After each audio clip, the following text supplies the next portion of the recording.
اللہ تعالیٰ اپنی توفیق سے ہمت دے دیتے ہیں، روزہ رکھنے کی بھی، تراویح پڑھنے کی بھی۔ اس پر اللہ کا جتنا بھی شکر ادا کیا جائے کم ہے۔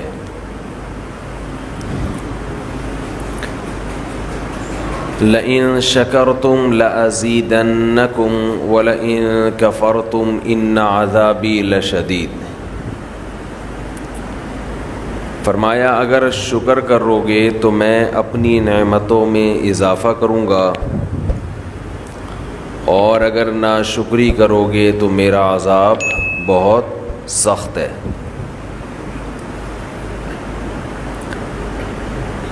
شکر جو ہے یہ صرف دنیاوی نعمتوں پر نہیں ہوتا۔ اللہ نے آپ کو صحت دی، مال دیا، عافیت والی زندگی دی، صرف اس پہ شکر نہیں ہے۔ اگر کسی نیکی کی اللہ نے آپ کو توفیق عطا فرمائی تو اس پر بھی اللہ کا شکر ادا کرنا لازم ہے۔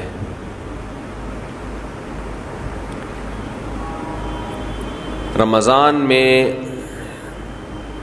سب سے بڑا اللہ کا احسان یہ ہے کہ اللہ آپ کو فرض روزے پورے کرنے کی توفیق دے دے۔ یہ بہت بڑا انعام ہے۔ ایک چیز جو میں لوگوں میں نوٹ کرتا ہوں، غور کرتا ہوں، جن لوگوں کو روزے رکھنے کی توفیق ملتی ہے وہ چونکہ عادی ہوتے ہیں، ہر سال رکھ رہے ہوتے ہیں، تو وہ روزوں کو روٹین کا ایک حصہ سمجھتے ہیں، اور جو اس نعمت پر ان کو احساس ہونا چاہیے کہ اللہ نے ہم سے کتنا بڑا کام لیا، وہ احساس ان کو نہیں ہوتا۔ جب اللہ آپ کو کوئی بڑی نعمت دیتا ہے تو اللہ بھی یہ چاہتا ہے کہ یہ اس نعمت پر خوش ہوں۔ کسی نے آپ کو بہت بڑا گفٹ دیا، آپ نے ایسے لے کے سائڈ پہ رکھ دیا، دیکھا بھی نہیں اس کو، تو یہ دینے والے کی بھی بے اکرامی ہے۔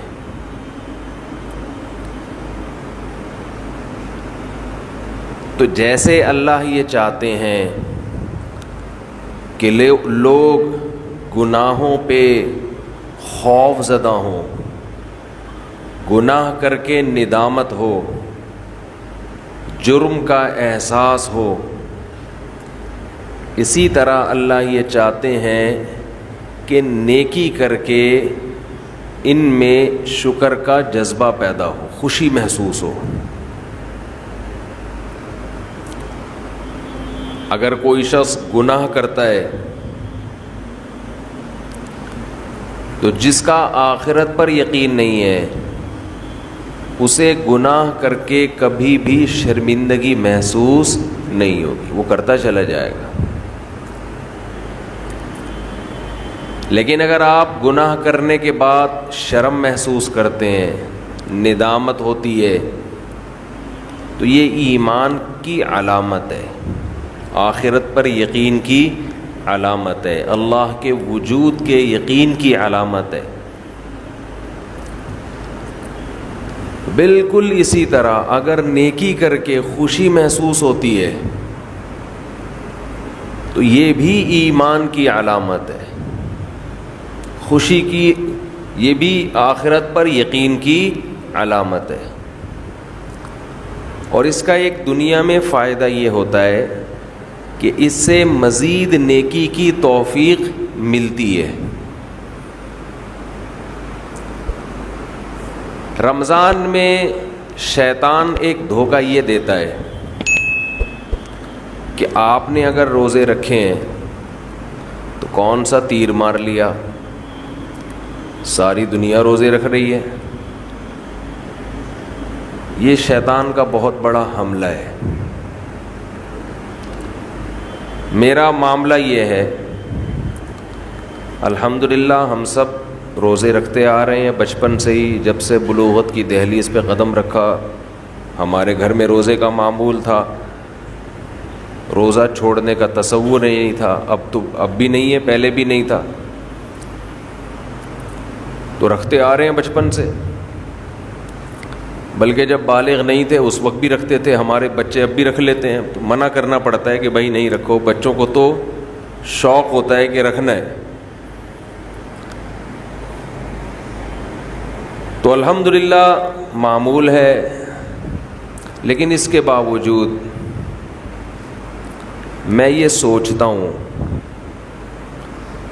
کہ اے اللہ، میرے جیسے نالائق کو تو نے یہ توفیق دے دی کہ میں رمضان کے روزے رکھ رہا ہوں، یہ تیرا مجھ پہ بہت بڑا احسان ہے۔ انسان یہ سمجھے اپنے بارے میں کہ صرف میں ہی گویا رکھ رہا ہوں، مجھے باقیوں سے غرض نہیں ہے وہ کیا کر رہے ہیں، میرے اوپر تو بڑا احسان ہے اللہ کا۔ ہم تو نالائق ہیں بھائی، عام دنوں میں ایک روزہ رکھنے سے پہلے 10 دفعہ سوچتا ہے انسان کل رکھوں کہ نہیں رکھوں، رکھتا ہے تو ایسا سمجھتا ہے جیسے آج ہم نے بہت بڑا تیر مار لیا کوئی،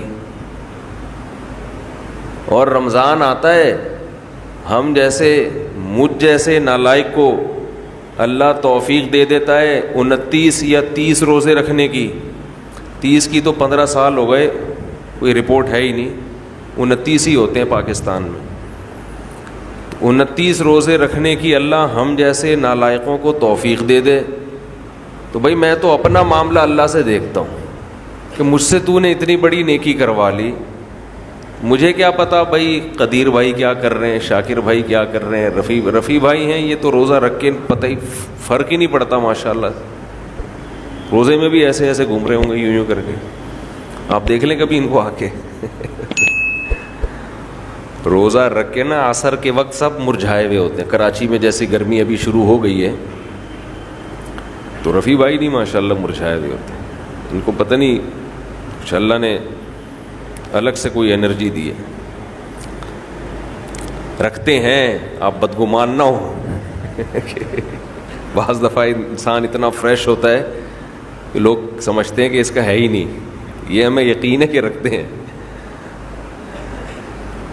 تو میں تو یہ دیکھتا ہوں کہ میرے جیسے نالائق کو اللہ نے توفیق دی، میں تو اس پہ خوش ہوں بھائی، میں تو اس پہ خوش ہوں کہ ہم جیسے تیسے ہیں، جتنے مرضی نالائق ہوں، او بھائی ایک روزہ نہیں، 2 نہیں، 3 نہیں، 4 نہیں، 5 نہیں، 6 نہیں، 7 نہیں، 8 نہیں، اللہ نے کتنے روزے ہم سے رکھوا لی، تو ایک دل میں راحت محسوس ہوتی ہے، خوشی محسوس ہوتی ہے۔ ہاں تھوڑا سا یہ خوف بھی ہونا چاہیے، تھوڑا سا، کہ ایسا نہ ہو کہ ہماری کسی بدعملی سے اجر ضائع ہو جائے، یہ خوف بھی ضروری ہے، یہ خوف بھی، تاکہ اترائے نہیں انسان۔ لیکن اصل تو یہ ہے کہ یہ کیا ہے، نعمت ہے۔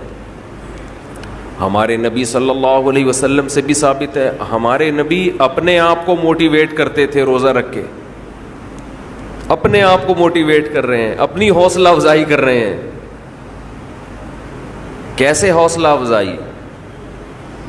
جب آپ صلی اللہ علیہ وسلم روزہ افطار کر لیتے،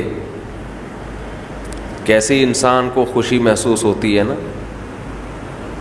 آج خوشی اس لیے نہیں ہو رہی کہ سحری میں 3 پراٹھے پھوڑے ہوئے ہوتے ہیں، پھینیاں کھجلے کھائے ہوئے ہوتے ہیں، بھوک ہی نہیں لگ رہی ہوتی،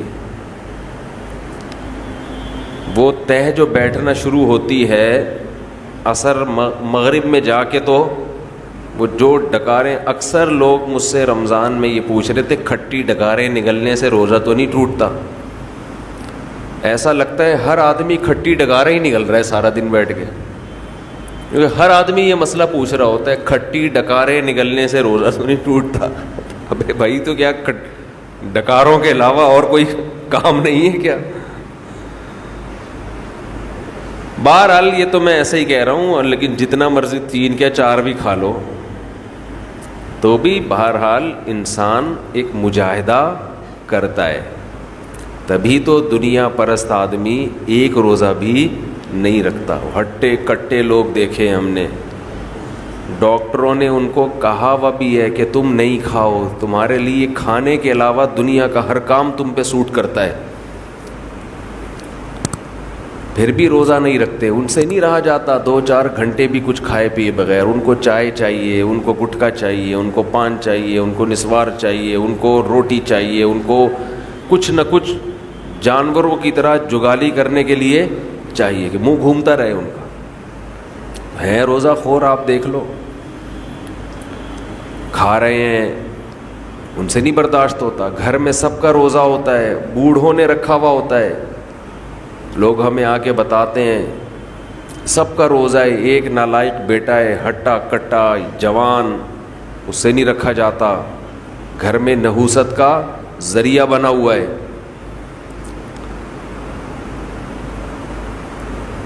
تو ایسے ہی صورت میں اللہ اگر آپ کو توفیق دے دیتا ہے تو ٹھیک ہے، تھوڑا خوف بھی ہونا چاہیے کہ پتہ نہیں قبول ہو رہا ہے کہ نہیں ہو رہا، لیکن امید کو، شکر کو خوف پر غالب رکھنا چاہیے. تو میں یہ عرض کر رہا تھا، ہمارے نبی بھی اپنے آپ کو موٹیویٹ کیا کرتے تھے. کیسے؟ حالانکہ ہمارے نبی میں خواہشات پہ کنٹرول کرنے کی بہت طاقت تھی. آپ تو 24 گھنٹے کا روزہ رکھتے بسا اوقات. تو آپ صلی اللہ علیہ وسلم جب روزہ افطار کرتے تو کیا فرماتے؟ ذہب الظما، پیاس چلی گئی.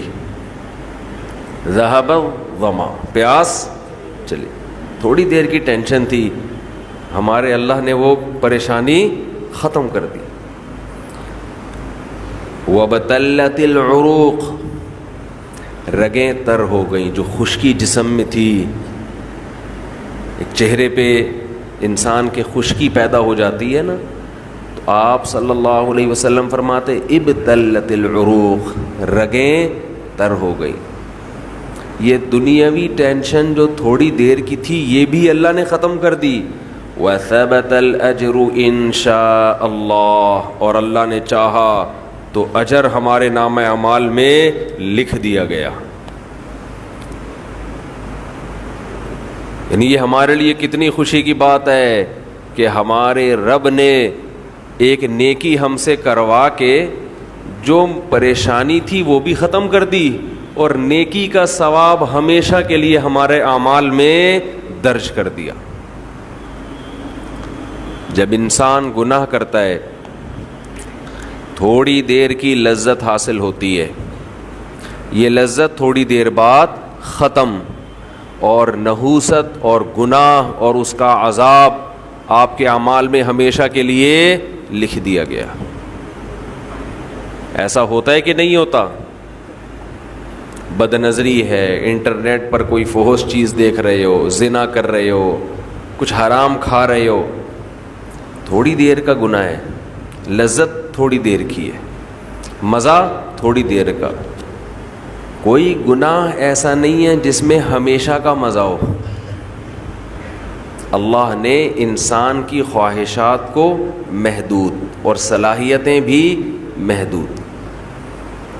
جو لوگ جوانی میں زنا کرتے ہیں، 1 بار کریں گے، 2 بار کریں گے، ان کو زنا میں بھی لذت نہیں رہتی، پھر وہ عادت پڑ جاتی ہے حرام کی، گند میں منہ مارنے کی، لیکن وہ لذت نہیں رہتی. اور جب عمر آہستہ آہستہ بڑھتی ہے، بڑھاپا آتا ہے، تو ٹھڑک باقی رہ جاتی ہے، زنا کرنے کی طاقت ختم. مچلتا رہتا ہے ہر وقت، سسکیاں لیتا رہتا ہے، ایک ٹینشن ساری زندگی کی. لیکن طاقت کیا ہو گئی؟ خوب سمجھ لیں، جو جوانی میں زنا کرتا ہے، خوب سمجھ لے بڑھاپے میں زنا کا جذبہ کبھی بھی ختم، بول لینا، نہیں ہوتا. اس خوش فہمی میں نہ رہنا کہ ہم جوانی میں زنا کر رہے ہیں تو بڑھاپے میں خود ہی چھوٹ جائے گا. نا نا نا نا نا نا نا, یہ بہت بڑی بھول ہے. زنا کا شوق بڑھاپے میں, اگر جوانی میں نہیں چھوڑا زنا تو بڑھاپے میں یہ شوق ختم نہیں ہوتا. اب خود سوچو, ایک چیز کا شوق باقی ہے لیکن اس کی طاقت ختم ہو گئی, تو کس قدر ٹینشن ہے, کس قدر عذاب ہے یہ. تو میں جلدی سے بیان کو سمیٹتا ہوں. میں یہ عرض کر رہا تھا, دیکھو میرے بھائی, اگر اللہ نے آپ میں کوئی اچھی بات رکھی ہے, کسی نیکی کی توفیق دی ہے, تو اس کا بھی استحضار کرنا چاہیے. استحضار کا مطلب اس کے بارے میں ہمیں سوچنا چاہیے, اس کی ہم قدر کریں, اس پہ اللہ کا شکر ادا کریں. یہ نہ دیکھیں سب روزے رکھنے تو ہم نے رکھ لیا تو کیا ہو گیا. بھائی سب کا نہیں پتا, ہم تو نالائق ہیں یار, سب تو بہت نیک ہیں, وہ تو رکھ سکتے ہیں. ہم جیسے نالائق کو اللہ نے توفیق, میرا جو اللہ سے معاملہ ہے مجھے کیا پتا آپ کا کیا معاملہ ہے, میں تو اپنا معاملہ دیکھوں گا. تو ہمارے نبی اپنے آپ کو موٹیویٹ کیسے کرتے تھے؟ رہب الظما, پیاس چلی گئی, وابتلت العروق, رگیں تر ہو گئیں, وثبت الاجر انشاء اللہ, اور اللہ نے چاہا تو اجر ہمارے اعمال میں لکھ دیا گیا, اجر لکھ دیا گیا ہے. تو اس سے انسان کو اگلے دن دوبارہ روزہ رکھنے کا حوصلہ ملتا ہے. اور گناہ میں الٹا, تھوڑی دیر کی لذت, یہاں سے بات شروع ہوئی تھی کہ جوانی میں بھی یہ لذتیں اگر آپ نے کنٹرول نہیں کیا نا تو بڑھاپے میں یہ لذتیں بڑھیں گی, مگر گناہ کرنے کی طاقت کیا ہو جائے گی؟ ختم. تو حسرت, افسوس, ٹینشن والی زندگی. تو اس لیے جوانی میں اپنے آپ کو نیکی کا عادی بنا لو, اس سے بڑھاپا بڑا خاندانی گزرے گا. اللہ اللہ کی بڑھاپے میں توفیق ملے گی. جوانی میں تسبیح کی عادت ڈال لو, سمجھتے ہو؟ نہیں آ رہی سمجھ میں؟ جوانی میں کیا عادت ڈال لو؟ تسبیح کی. نبی صلی اللہ علیہ وسلم نے فرمایا, صحیح بخاری کی آخری حدیث, کلیمتانی خفیفتانی علی اللسانی ثقیلتانی فی المیزان حبیبتانی الی الرحمن سبحان اللہ وبحمدہ سبحان اللہ العظیم. دو کلمات زبان پہ بہت ہلکے, ترازو میں بہت بھاری, اور رحمان کو بہت محبوب. ایک سبحان اللہ وبحمدہ, دوسرا سبحان اللہ العظیم. یہ آپ نے اگر جوانی میں اپنے آپ کو ذکر کا عادی بنا دیا, بڑھاپا بڑا اچھا گزرے گا. ہماری مسجد میں ایک بزرگ ہیں, پابندی سے تراویح پڑھتے ہیں. آج فجر میں پتہ چلا کہ روزانہ 20 پارے تلاوت کا معمول ہے. میرا خیال ہے 70 سال عمر تو ہوگی. 70 سال میں روزانہ کتنے پارے پڑھ رہے ہیں؟ 20. کیا یہ عادت انہوں نے بڑھاپے میں ڈالی ہے؟ بڑھاپے میں اتنی ہمت نہیں ہوتی. یہ عادت کب سے پڑی ہوئی ہوتی ہے؟ جوانی میں روز 20 نہیں پڑھتے ہوں گے, 2 پڑھتے ہوں گے, 3 پڑھتے ہوں گے, لیکن جیسے جیسے عمر بڑھ رہی ہے وہ تعداد کم ہونے کے بجائے, بولو, وہ شوق بڑھتا چلا جا رہا ہے. عین ممکن ہے کچھ دنوں کے بعد یا چند سالوں کے بعد صحت اجازت نہ دے, عین ممکن ہے, لیکن شوق تلاوت کا کم ہونے کے بجائے بڑھے گا. اور اللہ اجر کس پہ لکھے گا؟ شوق پہ. حدیث میں آتا ہے کسی کا کوئی معمول تھا, صحت خراب ہونے کی وجہ سے معمول چھوٹ گیا, تو اللہ اس کے اعمال میں وہ نیکی لکھتے رہتے ہیں. جیسے کسی نے ہمیشہ رمضان میں روزے رکھے ہوں, اب بڑھاپا آ گیا, شوگر, بیماریوں کی وجہ سے روزہ نہیں رکھ پا رہا, تو اب یہ تھوڑی کہ اللہ اس کا اجر ضائع کریں گے. اللہ کہیں گے تو نے ہمیشہ رکھے ہیں, اب مجبور ہے تو میں تیرے اعمال میں روزے لکھتا چلا جاؤں گا میں. تو آج آپ نے اپنے آپ کو, میرے بھائی, اللہ کا تھوڑا تھوڑا اللہ کا ذکر کی عادت ڈالو. میں نہیں کہہ رہا آپ سے زیادہ نہیں ہوتا تو وحشت نہ تھوڑا کر لو. آج تھوڑا کرو گے, کل اس تھوڑے میں ایسی لذت ہوگی کہ اللہ اس مقدار کو بڑھا دے گا. حدیث میں آتا ہے سبحان اللہ والحمد للہ ولا الہ الا اللہ واللہ اکبر یہ کلمات احب الی اللہ مما طلعت الشمس او کما قال صلی اللہ علیہ وسلم، سورج جن چیزوں پہ طلوع ہوتا ہے، ظاہر ہے سورج تو پوری دنیا پہ طلوع ہوتا ہے، ان تمام چیزوں میں اللہ کو سب سے زیادہ محبوب یہ کلمات ہیں۔ اور دیکھو اس میں اللہ کا کوئی فائدہ نہیں ہے، اللہ کی آپ حمد و ثنا کریں، اللہ کا کوئی فائدہ نہیں ہے۔ اللہ یہ چاہتے ہیں میرے بندے اپنی زبان سے میرا نام لیا کریں، اللہ کو اس بات کی خوشی ہوتی ہے۔ ہمارے حضرت ایک شعر پڑھا کرتے تھے، یہ جو اہل اللہ ہوتے ہیں نا ان کو ذکر کی بڑی عادت پڑ جاتی ہے، بار بار اللہ کا نام لیتے لیتے نا، شروع میں تو انسان کو عادت نہیں ہوتی، جب نام لیتا ہے اور بار بار ذکر، تو پھر اس کا ٹائم اللہ کے ذکر کے بغیر پاس نہیں ہوتا، پھر اس کو ایک کمی محسوس ہوتی ہے۔ کسی کو چائے کی عادت پڑ جائے، چرس کی عادت پڑ جائے، سگریٹ کی عادت پڑ جائے، نہیں ملے تو تڑپتا ہے نا، تو جس کو ذکر کی عادت پڑتی ہے نا، اس کو جب ذکر کا ٹائم نہ ملے تو اس کا دل پریشان ہوتا ہے، اس کو اللہ کے نام میں ایک چسکا آنے لگتا ہے۔ لیکن یہ پہلے دن نہیں ہوگا، عادت ڈالنی پڑے گی، تو روز آنا اس کا معمول بنا لیں، 100 دفعہ صبح 100 دفعہ شام تسبیح کا معمول بنا لیں۔ اس سے کیا ہوگا؟ ابھی شاید دل نہ لگے آپ کا، لیکن جیسے جیسے عمر بڑھے گی اللہ کے نام کا چسکا لگنا شروع ہو جائے، بڑھاپا بہت اچھا گزرے گا، اللہ کو یاد کر کے گزرے گا۔ کھوپڑی شریف میں بات آ رہی ہے کہ نہیں آ رہی؟ اور اگر ہر وقت دنیا کے تذکرے کرتے رہنا، ہر وقت ویڈیو گیم لے کے بیٹھے ہوئے، پب جی کھیل رہے ہیں، سانپ والا اب تو سانپ والا ختم ہو گیا، اب آ رہا ہے سانپ والا، نوکیا میں آتا تھا سانپ لمبا ہوتا جا رہا ہے، اس کو پتہ نہیں فضول ٹائم ویسٹ کر رہے ہو۔ ہم پریشان ہوتے ہیں یار، ہمارے پاس کاموں کو نمٹانے کا ٹائم نہیں ملتا، ہم تو چاہ رہے کاش یہ دن 24 گھنٹے کے بجائے 48 گھنٹے کا ہو جائے، اور لوگ کیا کر رہے ہیں کہ وہ باقاعدہ ارادہ کر کے ضائع کر رہے ہیں ٹائم۔ ہمارے تو کام نہیں نمٹتے، جب ہم رات کو سونے کے لیے لیٹتے ہیں تو کہتے ہیں یار آج کا دن بھی گزر گیا اور کام ویسے کے ویسے ہی، اور ادھر باقاعدہ ارادہ کر کے جو ہے نا ٹائم ضائع کیا جا رہا ہے کہ چلو ٹائم ویسٹ کرتے ہیں۔ ایسی چیز میں ٹائم گزر جائے نا جو ذہنی تفریح کا ذریعہ بنے تو بھی ٹھیک ہے، گپ شپ لگا لو دوستوں کے ساتھ بیٹھ کر، یہ کیا ہے یار دماغ کو خام خواہ کا تھکا رہے ہو بیٹھ کے۔ تو اگر پب جی کھیلنے کی عادت ڈال لی تو جاؤ گوروں کا بڑھاپا دیکھو، اولڈ ہاؤس میں بڑھاپے میں سنوکر کھیلتے ہیں، کیرم بورڈ کھیلتے ہیں، لڈو کا نہیں مجھے پتا، یہ چیزیں کھیل رہے ہوتے ہیں بڑھاپے میں، اور ہمارا بوڑھا بڑھاپے میں ایک ایک دن میں 20 پارے ختم کر رہا ہے۔ سمجھتے ہو کہ نہیں؟ وہ نماز میں دل بہلا رہا ہے، وہ تہجد میں اس کا ٹائم گزر رہا ہے۔ بھائی ویڈیو نہ بنائے، لکھا ہوا ہے نا۔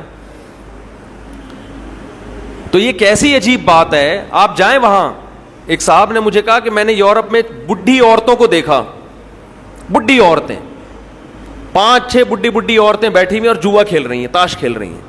کہہ رہے مجھے یاد آیا یار ایک ہماری بوڑھی ہیں، ہماری بوڑھی عورتیں مصلے پہ بیٹھی ہوتی ہیں، اللہ اللہ کر رہی ہوتی ہیں، آخری وقت اللہ کا نام لے کے گزار رہی ہوتی ہیں، اور ایک ہی بڈھیاں ہیں اور کیا کھیل رہی ہیں؟ تاش کے پتے۔ اچھا لگتے ہیں بڑھاپے میں یہ؟ ہمارے بوڑھے کو دیکھو، آدمی کا دل چاہتا ہے اس سے دعا کروائے کہ بابا جی میرے بھی سر پہ ہاتھ رکھ لو۔ جو تاش کھیل رہی ہو بیٹھ کے اس بڈھی سے دل چاہے گا؟ اسے تو آدمی نصیحت کرے گا کچھ اور کر لے، تھوڑے دنوں میں اتنا راشا آئے گا نا ہاتھوں میں، تھوڑے دنوں میں کہ ایک پتے کے بجائے 2 گر رہے ہوں گے۔